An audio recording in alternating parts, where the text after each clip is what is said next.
Good evening.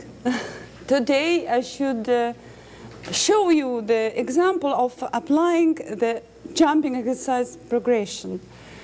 This progression is typically used in Russian Soviet practice of sport training and track and field. My father taught me to do it when I was young, when I was a girl, and remember all the pain of my legs. But today I want also not explain you why, maybe why this kind of progressions usually used by high-level athletes and then beginners, and why this kind of progression is typically applied in Eastern school of training. Maybe I can explain this, use this kind of expression.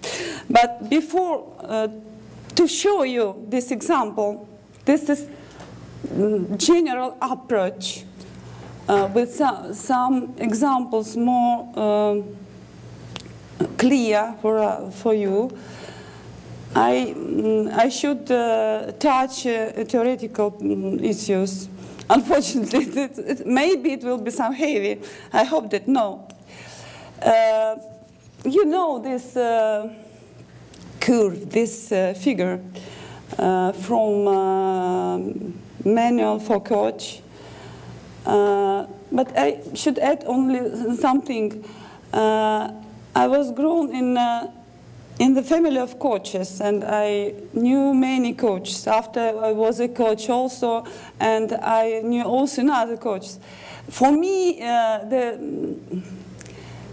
maybe there are three types of coaches. The first level coach lives in a world of repetition maximum. They know all through the repetition maximum, and for them the training is barbell exercises. May be typical for bodybuilding coaches. The other level of coaches are the persons who understand that sport is art of movements. So they are expert in motor teaching.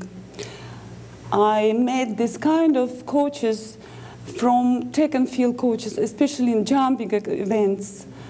They live in a very interesting, very sophisticated world. Very interesting also for you. I will touch this world today partly.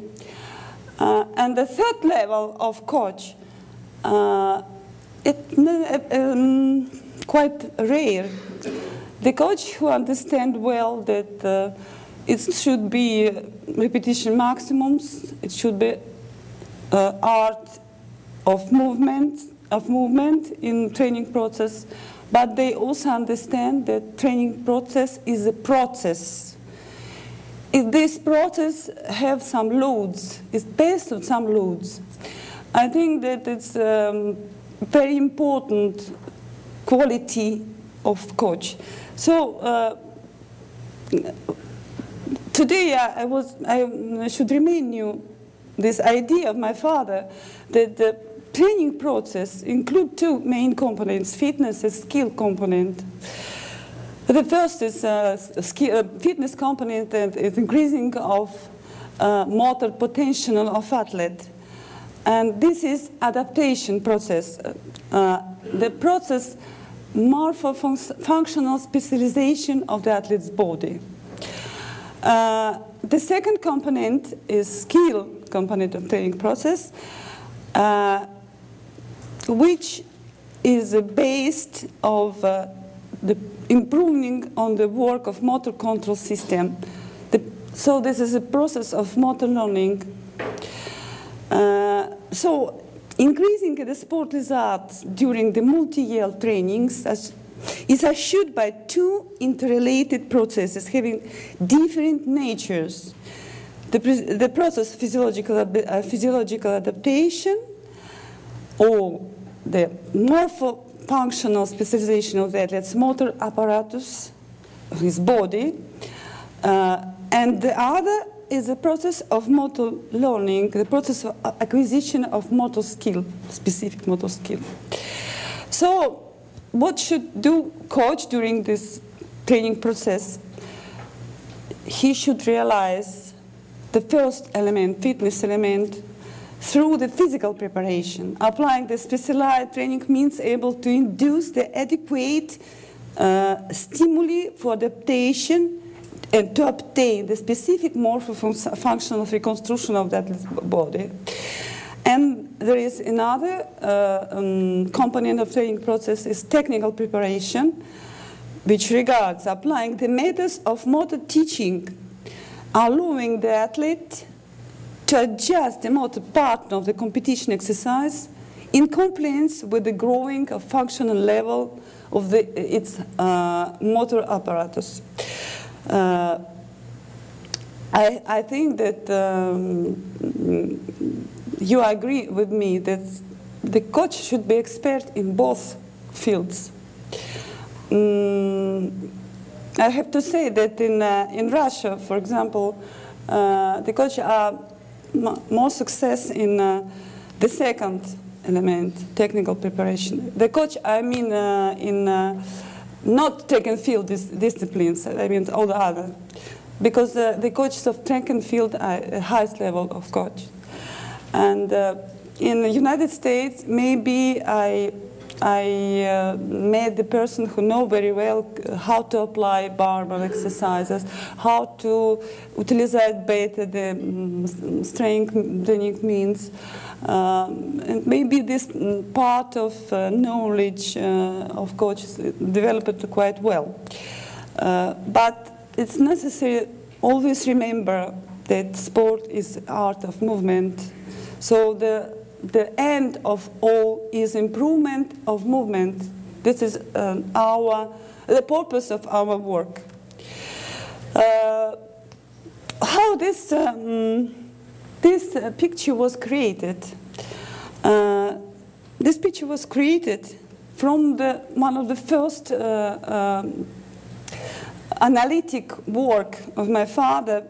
His article published it in 1977, in which he analyzed what happens when the athletes used the competition exercise as a main training means during training, because it happened many years ago. The athletes' training consisted on the technical preparation more. Yes, they made some physical exercise, general preparation exercises, and technical preparation. And it was very interesting observation made that the phases of improvement of sport mastery, of achieving of sport mastery during many years of the career of the athlete, this is, this one, pass through the following phases. In the first phase, observing the competition exercise, it's possible to outline that in the first phase, the athlete studies the execution technique of exercise. After what happens in the second phase, when the athletes became able to execute quite well the competition exercise, this competition exercise became a training stimulus also for improving physical components. But there is also the end, when this growing is slowing.